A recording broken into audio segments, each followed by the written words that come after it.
Welcome to online TV. నేను Neeraja. Bulletin లో ముందుగా హెడ్లైన్స్ చూద్దాం. సిర్పూర్తిలో నూతన ప్రెస్ క్లబ్ ఎన్నిక. చేపల మృతిపై సమగ్ర విచారణ జరపాలని డిమాండ్.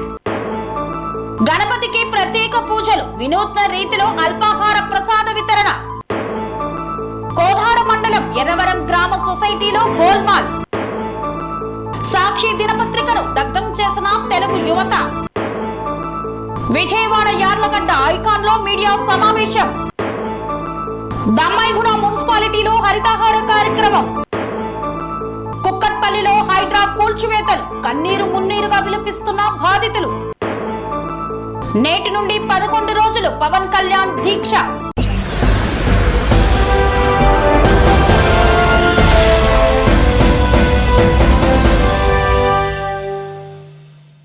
హైదరాబాద్ లోని కుక్కట్పల్లిలోని అక్రమ నిర్మాణాలపై హైడ్రా ఫోకస్ పెట్టింది. భారీ పోలీసు బందోబస్తు నడుమ అక్రమ నిర్మాణాలను కూల్చుతోంది.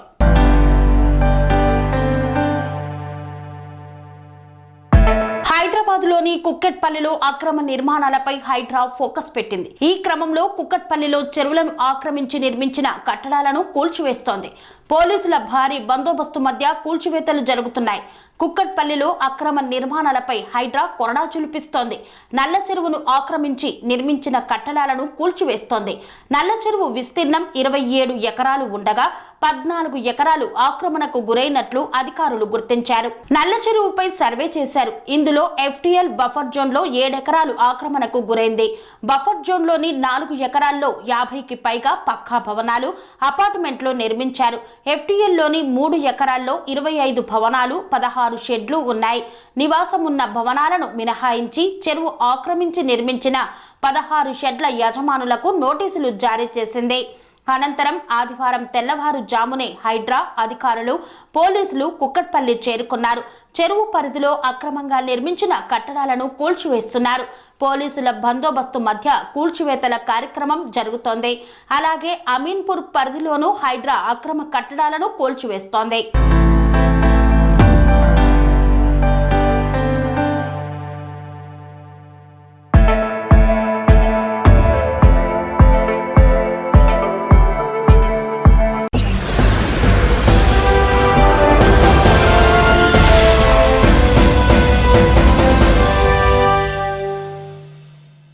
తిరుపతి దేవస్థాన లడ్డు కల్తీ విషయంలో పరిహార దీక్ష చేపట్టనున్నారు జనసేన అధినేత పవన్ కళ్యాణ్.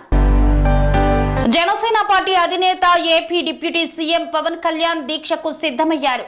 నేటి నుండి 11 రోజులు జనసేన పార్టీ అధినేత AP deputy CM Pawan Kalyan దీక్ష ప్రారంభం కానుంది. గత 4 రోజుల నుండి తిరుమల శ్రీవారి లడ్డు కల్తీ జరిగిందనే వార్త ప్రపంచవ్యాప్తంగా ప్రతి ఒక్కరిని కలవరపెడుతోంది. పవిత్రమైన తిరుమల శ్రీవారి లడ్డూలో జంతువుల ఫ్యాట్ కలుపుతున్నారని అనేక రకాల వార్తలు వస్తున్నాయి. ఈ నేపథ్యంలోనే ఈ విషయంపై డిప్యూటీ సీఎం స్పందిస్తూ తిరుమల లడ్డు కల్తీ నేపథ్యంలో ప్రాయశ్చిత్త దీక్ష చేయనున్నట్లు సీఎం పవన్ కళ్యాణ్ ట్వీట్ చేశారు.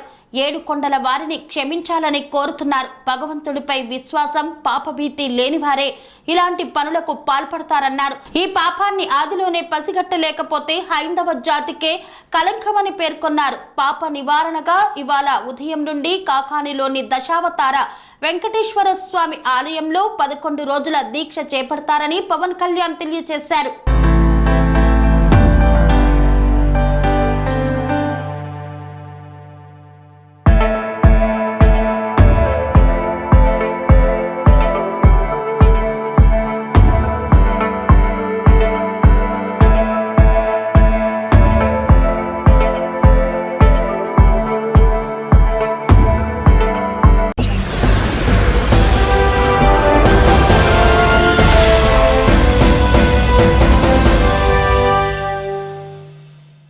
సాక్షి దినపత్రికలో తనపై వచ్చిన అసత్య ఆరోపణలను తీవ్రంగా ఖండించారు యార్లగడ్డ వెంకట్రావు. ఈ సందర్భంగా మీడియా సమావేశాన్ని నిర్వహించారు.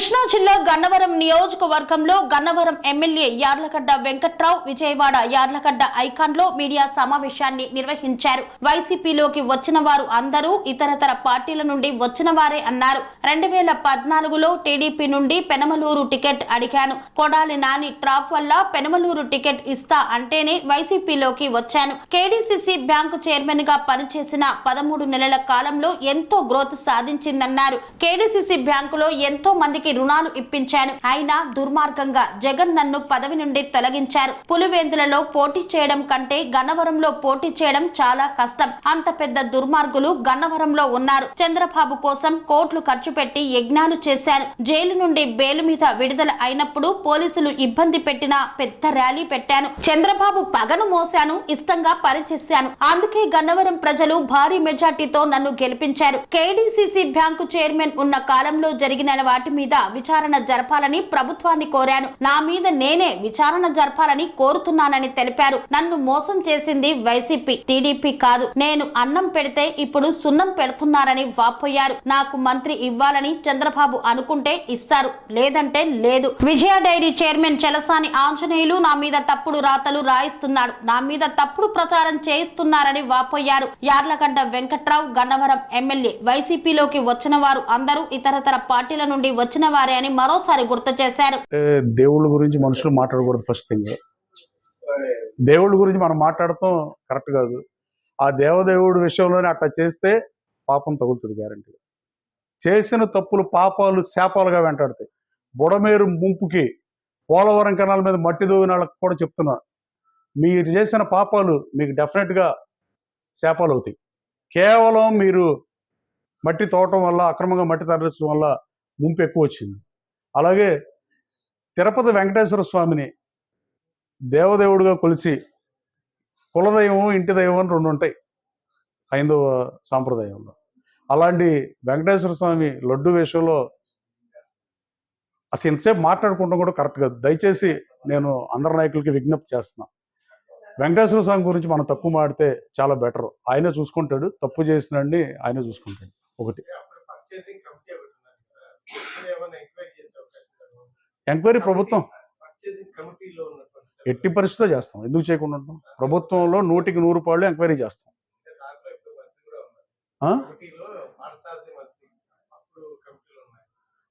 ఉన్నంత మాత్రం ఏముంటుందండి?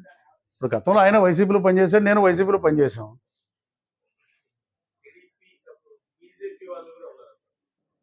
వాళ్ళు కూడా నిజమే చెప్తారు కదండి. ఇప్పుడు బీజేపీ అని అడిగితే నిజం చెప్పరా?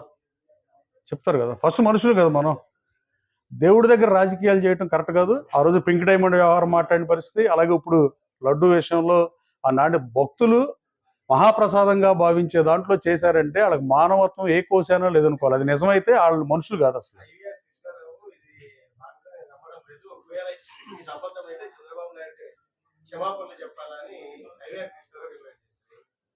అసలు ఎందుకు మార్చారు?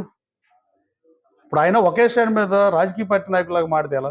ఇప్పుడు బేసిక్గా అసలు ఆ పర్చేసింగ్ ఒక ఇన్ని సంవత్సరాలుగా, తరతరాలుగా, కొన్ని దశాబ్దాలుగా తిరుమల తిరుపతి దేవస్థానానికి సప్లై చేస్తున్నాను. తక్షణం ఎందుకు తీసేయాలి వైసీపీ గవర్నమెంట్? అంటే నువ్వేమో అక్కడేమో అట్ట చేస్తావు, ఇక్కడ విజయ డైరీనో నీతో అంటగారు, పెద్దిరెడ్డి రామచంద్రరెడ్డినో ఇంకోటినో ఇక్కడ జిల్లా ఎమ్మెల్యేలో మేనేజ్ చేస్తారో, ఇక్కడ తెలుగుదేశం పార్టీ ఇచ్చిన నామినేట్ మాత్రం ఉంచుతావా అని అడుగుతున్నాను నేను. మీరు సమాధానం జగన్మోహన్ రెడ్డి గారు మిడితి ప్రెస్కి రావాల్సిన అవసరం ఉంది. I strongly believe, be clear. వాళ్ళు జగన్మోహన్ రెడ్డి గారు ప్రస్తుతం మాట్లాడితే తెలుస్తుంది. మీరు అంతసేపు మమ్మల్ని అడిగితే మా గన్నవరంలో కూడా అంతే, లోకల్ ప్రత్యర్థి విమర్శించుకుంటే ఎవరో ఒకరు విమర్శిస్తూ ఉంటారు. ఈ తీరు మారాలి. ఇప్పుడు నాయకుడు ప్రెస్కి ఎందుకు రారు అసలు? ఈ దయచేసి సారీ టు సే దిస్, నాకు మహానుభావులు జర్నలిస్టులు చాలా మంది, వాసుదేవ్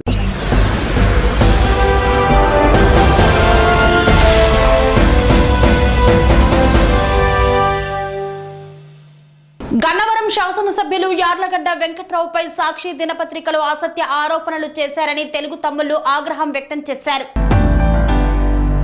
బాపులపాడు మండలం 4 రోజుల కూడలిలో మాజీ సీఎం జగన్మోహన్ రెడ్డిని ఈ రాష్ట్ర ప్రజలు 11 సీట్లకు పరిమితం చేసినా ఏమాత్రం కూడా సిగ్గు లేకుండా తెలుగుదేశం పార్టీ నాయకులపై సాక్షి పత్రిక తప్పుడు కథనాలు రాస్తోందని అన్నారు. గన్నవరం శాసనసభ్యులు యార్లగడ్డ వెంకట్రావు గన్నవరం నియోజకవర్గంలో తన సొంత నిధులతో అనేక మందికి సహాయ సహకారాలు అందించడమే కాక ప్రజలకు అనునిత్యం అందుబాటులో ఉంటూ ప్రజల కష్టాలను తీరుస్తున్నారన్నారు. అటువంటి సాక్షి పత్రిక ఎంత విషం చిమ్మినా ప్రజలు నమ్మరని, ప్రజలు వాస్తవాలను మాత్రమే నమ్ముతారని పేర్కొన్నారు. ఇటీవల వరద భారీ వర్షాలతో అతలాకుతలం అయినటువంటి ప్రాంతాల్లో నేనున్నా అంటూ వరద బాధితులకు అనేక మందికి ఆహారం అందించడమే కాకుండా అధికారులను సైతం తోడుగా అనునిత్యంగా ఉంచారు.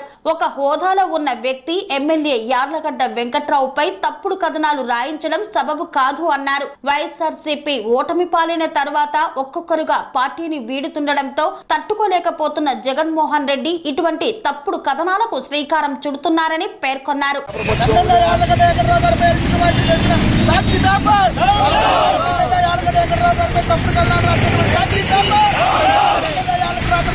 సాక్షి పేపర్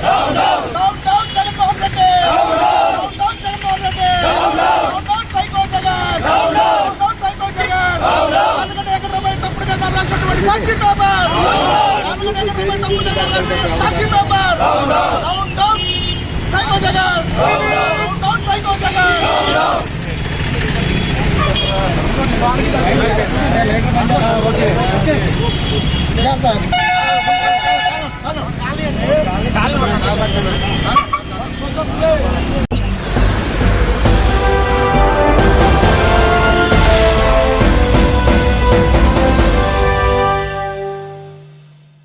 మండలం ఎర్రవరం గ్రామ సొసైటీలో గోల్మాల్ చోటు చేసుకుంది. రైతు రుణమాఫీ కాని రైతులు ఫర్నిచర్ ను ధ్వంసం చేశారు.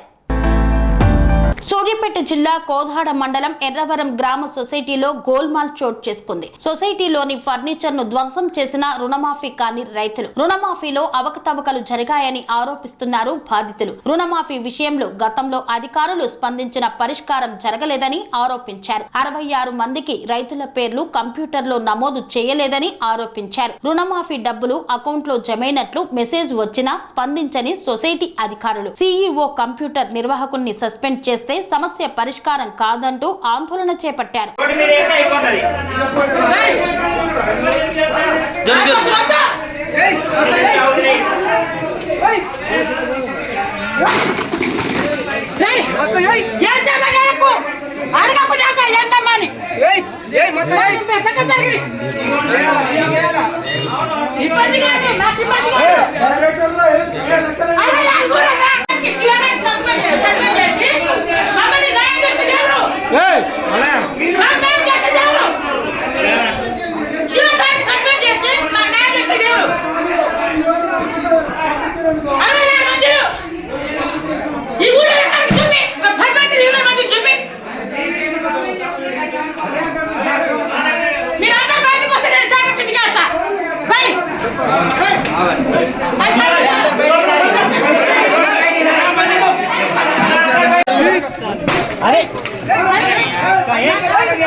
మీరు అందరు కలిసి మన సంఘం మీటింగ్ పెట్టుకోండి. మీటింగ్ పెట్టుకొని ఒక మధ్య పెట్టి సంఘం పేరు తీసి గవర్నమెంట్ పంపండి. లేదు మాకు ఇవ్వండి, మేము పోయి మీటింగ్ పెట్టి ఆయన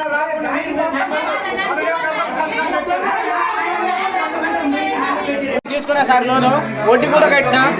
ఈడ వచ్చి సార్ చెప్తే పేరు తప్పు పట్టదని చెప్పిండు. ఆడికి పోయినా సల్మా మేడం కాడికి పోతే నో డేటా ఫామ్ అని చూపెడుతుంది సార్. నో డేటా ఫామ్ అని చూపెడుతుంది ఆడ.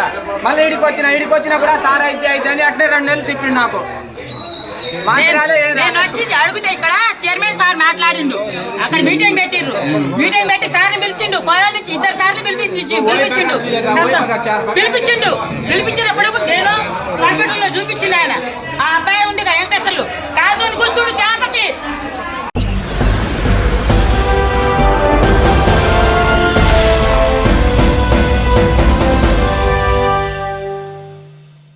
వార్తల్లో చిన్న విరామం. పనేసియా మెరిడియన్ హాస్పిటల్స్ ప్రతి సామాన్యుడికి అందుబాటులో అంతర్జాతీయ వైద్య ప్రమాణాలతో వైద్యం, 24 గంటల అంబులెన్స్ సర్వీసుతో పాటు అత్యవసర సేవలతో ఏర్పాటైన చికిత్సా విభాగం. మా దగ్గర గుండె సంబంధిత, మూత్రపిండ, కాలేయ, కంటి జబ్బులకు, మోకాళ్ల శస్త్ర చికిత్సతో పాటు కోవిడ్-19, బ్లాక్ ఫంగస్ వంటి వైరస్లకు, అన్ని రకాల ఆరోగ్య సమస్యలకు నమ్మకమైన అత్యాధునిక వైద్య చికిత్సను అందిస్తున్న హాస్పిటల్ పనేసియా మెరిడియన్ హాస్పిటల్స్. మీ ఆరోగ్య సమస్య ఏదైనా ఇప్పుడు పరిష్కారం సాధ్యం. సంపూర్ణ ఆరోగ్యం కోసం సంప్రదించండి Panacea Meridian hospitals, opposite Bheeramguda Kaman, RC Puram, Sangareddy district, pin code 502032. సంప్రదించాల్సిన ఫోన్ నెంబర్ 0845524177 మరియు 7893757770.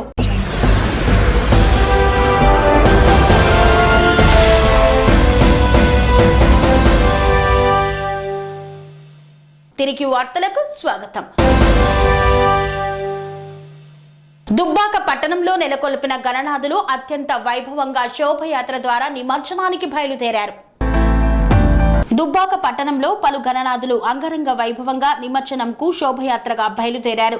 జై శ్రీరామ్ యూత్ ఆధ్వర్యంలో నిర్వహిస్తున్న వినాయక నవరాత్రి ఉత్సవాలలో భాగంగా పిఎసిఎస్ కల్వా నరేష్ యూత్ సభ్యులతో పాటు జిల్లా నాయకులు సల్కం మల్లేశం యాదవ్, జిల్లా అధికార ప్రతినిధి మచ్చ శ్రీనివాసులు హాజరై గణపతికి ప్రత్యేక పూజలు నిర్వహించారు. వీరిని యూత్ సభ్యులు శాలువాతో సత్కరించారు. అనంతరం వినూత్నమైన రీతిలో అల్పాహార ప్రసాద వితరణ కార్యక్రమాన్ని నిర్వహించారు. పాప్కార్న్, పానీపూరి, పులిహోరను ఏర్పాటు చేసి అన్నప్రసాద కార్యక్రమంలో పాల్గొని మాట్లాడారు.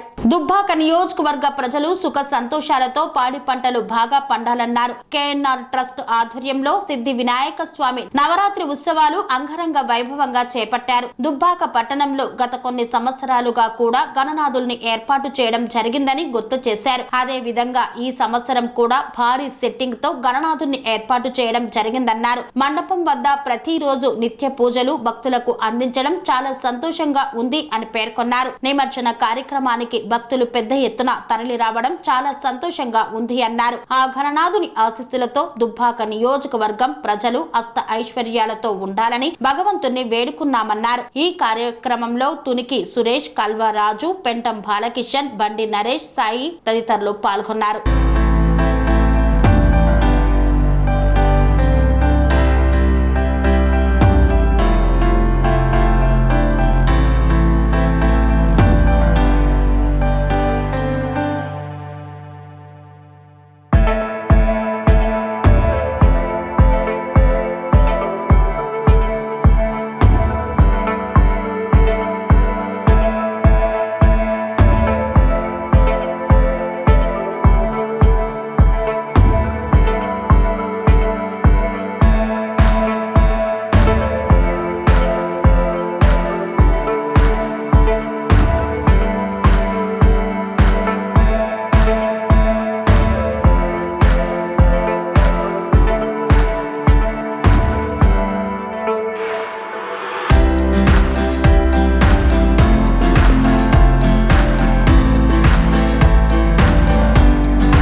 నిమజ్జనం పూర్తి చేసుకొని నవరాత్రాలు మొత్తం చేసుకొని బయలుదేరుతున్న గణనాథునికి వాళ్ళు పిలిచిన దానికి మనం అక్కడి నుంచో వచ్చి నాకు ఫుల్ రోజు పూజ చేయించారు. ఈ రోజు కూడా గుమ్మడికాయ నాతో కొబ్బరికాయ కొట్టించి గణపతిని తీసి చాలా సంతోషం. దుబ్బాక అందరికీ, యూత్కు అందరికి, పెద్దలకు, చిన్నలకు అందరికీ చాలా ధన్యవాదాలు.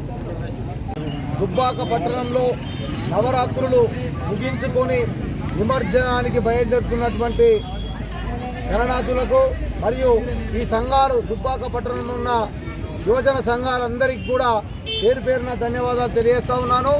ఈ గణనాథుని దయ వల్ల ఈ ప్రాంత పాడి రైతులు ప్రజలు అందరూ కూడా సుఖ సంతోషాలతో ఉండాలని మనస్ఫూర్తిగా కోరుకుంటున్నాము.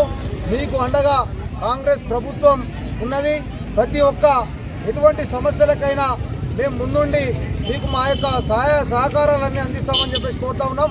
ఈ భగవంతుని ఆశీస్సులు కూడా ఈ ప్రాంత ప్రజలపై ఎల్లవేళలా ఉండాలని మనస్ఫూర్తిగా కోరుకుంటున్నాం. భారతదేశ స్వాతంత్ర సంగ్రామం కోసం బాల గంగాధర్ తిలక్ గారు ఈ దేశంలో ఉండబడే ప్రజలందరూ కూడా ఐక్యంగా ఉండాలని స్థాపించినటువంటి గణేష్ నిమజ్జనం ఈరోజు భారతదేశ స్వాతంత్ర సంగ్రామం నుంచి మొదలైనటువంటి గణేష్ నిమజ్జనం నేటికి కూడా కులాలకు మతాలకు అతీతంగా భారతదేశంలో తెలంగాణ ప్రాంతంలో నిర్వహిస్తున్నారు. అందులో భాగంగానే దుబ్బాక పట్టణంలో గత 9 రోజులుగా గణేష్ పూజలు చేసుకొని ఈరోజు నిమజ్జన కార్యక్రమం జరుగుతూ ఉంది. దుబ్బాక పట్టణంలో ఎక్కడా లేని విధంగా భక్తి శ్రద్ధలతోటి గణేష్ నిమజ్జనం జరుగుతూ ఉంటుంది. ఏ ప్రాంతంలో సిద్దిపేట జిల్లా తెలంగాణ రాష్ట్రంలో ఎక్కడ లేని విధంగా దుబ్బాక పట్టణంలో గణేష్ నిమజ్జనం అంగరంగ వైభవంగా జరుగుతుంది. ఈ సందర్భంగా ప్రజలందరూ కూడా సుఖ సంతోషాలతో ఉండాలి. రైతులు కర్షకులకు కూడా కాంగ్రెస్ ప్రభుత్వం అన్ని రకాలుగా ఆదుకుంటా ఉంది. అదేవిధంగా మేము కూడా ఏదైతే వినాయకుడిని ఈరోజు ప్రతిష్ఠిస్తున్నామో నిమజ్జనం చేస్తున్నామో భగవంతుని ఆశీస్సులు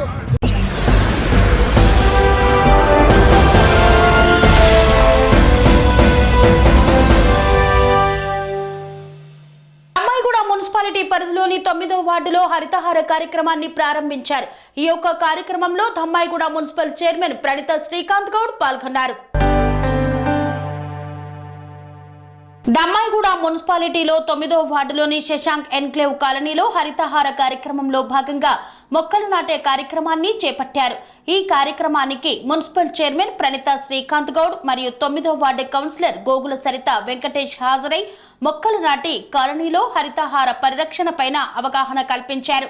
ఈ కార్యక్రమంలో కాలనీ అసోసియేషన్ కమిటీ సభ్యులు president BVVSS Prasad, secretary Lalit Kumar, treasurer Srinath Sharma, అధ్యక్షులు వెంకటరామయ్య, తోట నరేష్ మరియు కాలనీ సభ్యులు అధిక సంఖ్యలో పాల్గొన్నారు.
బెజ్జంకి మండల కేంద్రంలో చేపల మృతికి కారణమైన వారిని కఠినంగా శిక్షించాలని కోరారు శ్రీనివాస్. బెజ్జంకి మండల కేంద్రంలో చేపల మృతికి కారకులు ఎవరైనా కఠినంగా శిక్షించాలని రాష్ట్ర ముదిరాజ్ హక్కుల సాధనా సమితి రాష్ట్ర అధ్యక్షుడు జంగిటి శ్రీనివాస్ ముదిరాజ్ ప్రభుత్వాన్ని డిమాండ్ చేశారు. బెజ్జంకి మండల కేంద్రంలో అక్కరవేణి పోచయ్యకు చెందిన చేపల చెరువులపై విష ప్రయోగం వలన చేపలు చనిపోగా విషయం తెలిసిన జంగిటి శ్రీనివాస్ ముదిరాజ్ చేపల చెరువును, చేపలు చనిపోయిన వాటిని తన సంఘం సభ్యులతో కలిసి పరిశీలించారు. చేపల రైతు అక్కరవేణ పోచయ్యను పరామర్శించారు. ఈ సందర్భంగా ఆయన మాట్లాడుతూ రాష్ట్రంలో ముదిరాజులపై తీవ్ర స్థాయిలో దాడులు జరుగుతున్నాయని మండిపడ్డారు. ముదిరాజ్ సంపదపై దాడులు జరుగుతున్నా ప్రభుత్వం పట్టించుకోవడం లేదన్నారు. ముదిరాజుల స్వయం కృషితో చేపల చెరువులను నిర్మించుకొని సంపదను సృష్టించి ఆర్థికంగా ఎదిగే ప్రయత్నంలో ముదిరాజులను ఆర్థికంగా, మానసికంగా దెబ్బతీస్తున్నారని పేర్కొన్నారు. చేపల మృతికి కారణమైన వారిపైన కఠినమైన చర్యలు తీసుకోవాలని కోరారు. బెజ్జంకి మండల కేంద్రానికి చెందిన అక్రమైన పోషకు సంబంధించినటువంటి చేపల చెరువులో మరి విషప్రయోగం జరిగినట్టుగా అనిపిస్తూ ఉంది. మరి చెరువే మొత్తం అందులో ఉన్నటువంటి దాదాపుగా ఒక 40 టన్నుల చేప మరి అకాలంగా మరి ఎలాంటి వ్యాధి లేకుండా మరి చుట్టుపక్కల కూడా ఎలాంటి వైరస్ కూడా లేకుండా మరి ఇది చనిపోవడము మరి ఇది ఎన్నో అనుమానాలకు దారితీస్తూ ఉంది. మేము ఇక్కడ ఉన్నతాధికారులను పోలీస్ డిపార్ట్మెంట్ వారిని ఒకటే కోరుతా ఉన్నాము, దీని మీద సమగ్రంగా విచారణ జరపాలి. మరి బాధ్యులు ఎవరైనా సరే వారిని వదిలిపెట్టకుండా వారికి ఖచ్చితంగా శిక్ష అనేది ఉండాలి. ఇది ప్రకృతి వైపరీత్యం అయితే కాదు, ఖచ్చితంగా చెప్పదలుచుకున్నాము. ఎందుకంటే వాటర్లో కూడా కలర్ చేంజ్ అవ్వడము, మరి చేప కూడా దాని రంగు కూడా చేంజ్ అవ్వడం చూస్తూ ఉంటే ఖచ్చితంగా ఇది విషప్రయోగం జరిగిందనే చెప్పవచ్చు. ఎందుకంటే గతంలో కూడా అనుభవపూర్వకంగా దీన్ని చెప్తా ఉన్నాం. అక్కడక్కడ ఈ యొక్క విషప్రయోగాలు జరిగినటువంటి చెరువులను పరిశీలించినప్పుడు సేమ్ ఇదే విధంగా మరి ఆ విషప్రయోగం జరిగినటువంటి చేపలు రంగు మారి మరి నల్లగా అయ్యి అక్కడ ఉన్నటువంటి నీళ్ళు కూడా నల్లగా అయ్యి మరి రంగు మారుతూ ఉండే. మరి ఈ రోజులలో ముదిరాల మీద కావాలనే మరి ప్రత్యేకంగా దాడులు కావచ్చు, పరోక్షంగా మరి వారి సంపాదన మీద మరి దెబ్బ కొట్టాలని చూస్తూ ఉన్నారు, ఏదో కూడా చేస్తూ ఉన్నారు. మరి మొన్ననే మరి ఆయన బతకాలనే ఉద్దేశంతో మరి ఒక చేప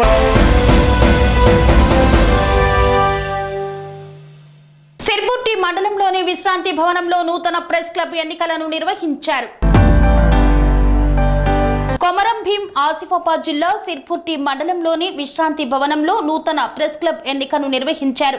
అధ్యక్షులుగా మహాన్యూస్ సిర్పూర్ నియోజకవర్గ స్థాయి రిపోర్టర్ రిజ్వాన్ ఉల్లా ఖాన్, ఉప అధ్యక్షులుగా ప్రజాపక్షం దినపత్రిక రాజశేఖర్, జనరల్ సెక్రటరీగా సూర్య దినపత్రిక కృష్ణ, ట్రెజరీగా ప్రజాజ్యోతి దినపత్రిక తులసీదాసు, ముఖ్య సలహాదారులుగా మన తెలంగాణ దినపత్రిక శంకర్, ప్రచార కార్యదర్శిగా జనం సాక్షి దినపత్రిక శ్రీధర్ ఏకగ్రీవంగా ఎన్నుకున్నారు. నూతన ప్రెస్ క్లబ్ అధ్యక్షులుగా ఎన్నికైన రిజ్వాన్ ఉల్లా ఖాన్ మాట్లాడుతూ జర్నలిస్టుల సమస్యల పరిష్కారం కోసం కృషి చేస్తానన్నారు. తమపై నమ్మకంతో ఏకగ్రీవంగా ఎన్నుకున్న జర్నలిస్టులకు ధన్యవాదాలు తెలిపారు. నిజం తప్పిన వ్యవస్థపై మడిమ తిప్పకుండా ప్రజలకు, ప్రభుత్వ పాలకులకు వారధిగా అందరినీ కలుపుకొని ముందుకు పోతామని అన్నారు. ప్రెస్ క్లబ్ ఎన్నిక జరిగిన సందర్భంగా మాజీ ZPTC Ram Naik press club అభివృద్ధి కొరకు 11,116 రూపాయలు విరాళంగా అందించారు. ఈ కార్యక్రమంలో కమిటీ సభ్యులు కబీర్, రవీందర్, శ్రీకాంత్, హరీష్, సంతోష్ తదితరులు పాల్గొన్నారు.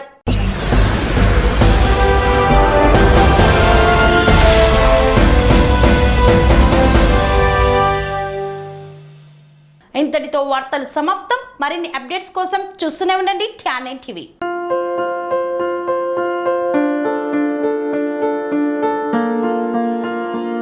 సంస్కృతి, సంప్రదాయం, ప్రేమ, ఆప్యాయత, రాజసం ఉట్టిపడే వేడుకలకు అనువైన ప్రదేశం MLN convention hall.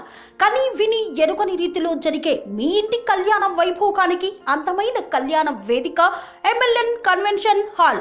MLN convention hall ప్రత్యేకతలు: సువిశాలమైన wedding halls, centralise AC banquet hall మరియు విశాలమైన డైనింగ్ హాల్. వధువరుల కోసం ప్రత్యేక AC మరియు నాన్ AC గదులు. నక్షత్రాల వెలుగులో పచ్చని పచ్చికపై పార్టీల కోసం అనువైన గార్డెన్. MLN కన్వెన్షన్ లో CCTV పర్యవేక్షణతో పూర్తి భద్రత. ఎక్స్పీరియన్స్ అండ్ ప్రొఫెషనల్ వర్కర్స్ గల అన్నపూర్ణ గ్రూప్ వారి సేవలు. 2000 వాహనాలు పార్కు చేసేందుకు సువిశాల పార్కింగ్ సౌకర్యం. మీ ఇంట జరిగే అన్ని శుభకార్యాలకు, పెళ్లి, reception, engagement, birthdays, get together, corporate events, ఏ ఇతర శుభకార్యాలకైనా అందమైన వేదిక MLN కన్వెన్షన్ హాల్. బుకింగ్ కోసం సంప్రదించండి 7550438888 మరియు 7550428888. మా అడ్రస్ చీర్యాల లక్ష్మీ నరసింహస్వామి దేవాలయం ప్రక్కన, near outer ring road, Keesara junction, Cheeryal గ్రామం, మేడ్చల్ జిల్లా.